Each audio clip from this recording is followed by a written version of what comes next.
الحمد للہ والصلاة والسلام علی رسول اللہ اما بعد باب السؤال والفتیا عند رمی الجمار، رمی جمار کے وقت سوال کرنا اور فتویٰ دینا یہ کیسا ہے؟ حدیث نمبر 124 ہے۔ قال حدثنا ابو نعیم قال حدثنا عبد العزیز بن ابی سلمة عن الزہری عن عیسی بن طلحہ عن عبد اللہ بن عمرو قال،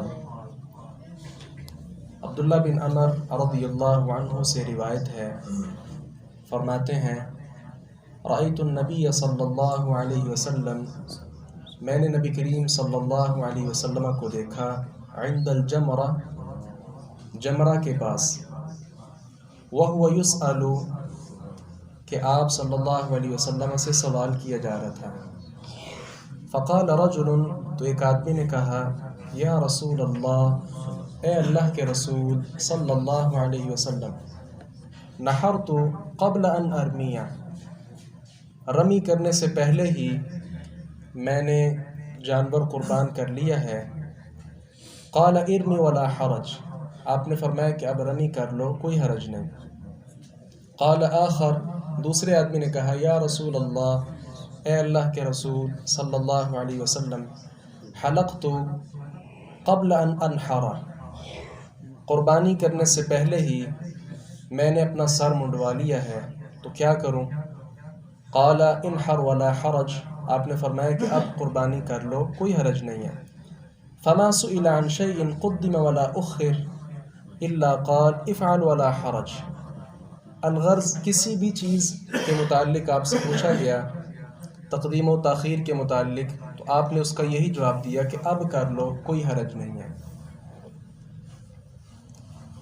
مسند احمد میں عائشہ رضی اللہ عنہا کی حدیث موجود ہے، رسول اللہ صلی اللہ علیہ وسلم نے فرمایا، انما جعل الطواف بالکعبہ وبین الصفا والمروہ ورمی الجمار لاقامت ذکر اللہ عز وجل، بیت اللہ کا طواف، صفا مروہ کی سعی، رمی جمار، یہ اللہ تعالیٰ کے ذکر کی اقامت کے لیے ہے۔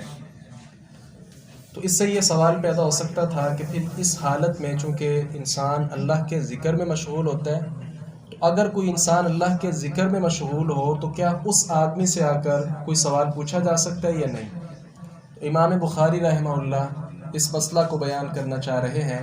کہ اگر کوئی آدمی رمی جمار کے ہاں موجود ہو، وہ رمی کر رہا ہو یا اس کے بعد دعا کے اندر مشغول ہو، تو یہ چونکہ عبادت ہے، عبادت کے دوران بھی اس سے کوئی سوال کیا جا سکتا ہے۔ یہاں یہ یاد رکھیں کہ عبادت کی مختلف صورتیں ہیں۔ اب جو نماز ہے، نماز کے اندر آ کر اگر کوئی ہم سے سوال کرتا ہے تو ہم اس کا جواب نہیں دیں گے، کیونکہ یہ نماز عبادت، وہ عبادت ہے کہ جس کے اندر کلام جائز نہیں ہے۔ لیکن طواف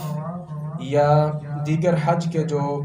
ارکان ہیں، ان کے اندر اگر کوئی انسان مگن ہے تو کوئی آ کر اس سے کوئی ضرورت کی بات کر لیتا ہے یا کوئی مسئلہ پوچھ لیتا ہے، یا اگر کوئی عالم دین جواب اس کو دے دیتے ہیں تو اس کے اندر کوئی حرج نہیں ہے۔ رسول اللہ صلی اللہ علیہ وسلم کے بارے عبداللہ بن عمر نے کیا بیان فرمایا کہ آپ رمی جمار کے پاس تھے۔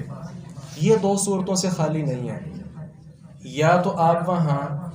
جمرہ کو کینکریاں مار رہے تھے، یہ بھی عبادت ہے،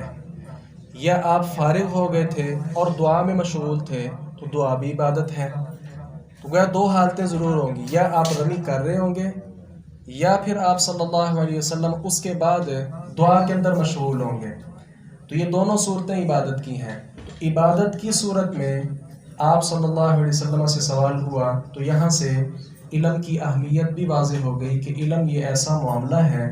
کہ اس کے متعلق اگر کوئی آدمی عبادت کے اندر مگن بھی ہے تو اس سے سوال کیا جا سکتا ہے، سوال کرنا بھی جائز ہے، اور اس کا کوئی عالم دین اگر جواب دینا چاہیں تو یہ بھی جائز ہے، جس طرح آپ صلی اللہ علیہ وسلم نے جواب دیا ہے۔ دوسری اور آخری بات یہ ہے کہ اگر کوئی انسان کسی معاملے میں پریشان ہو تو ضرور سوال کر لینا چاہیے۔ انما شفاء العی السؤال، سوال لازمی ہے۔ اب اگر وہ آدمی جس نے آ کر پوچھا کہ میں نے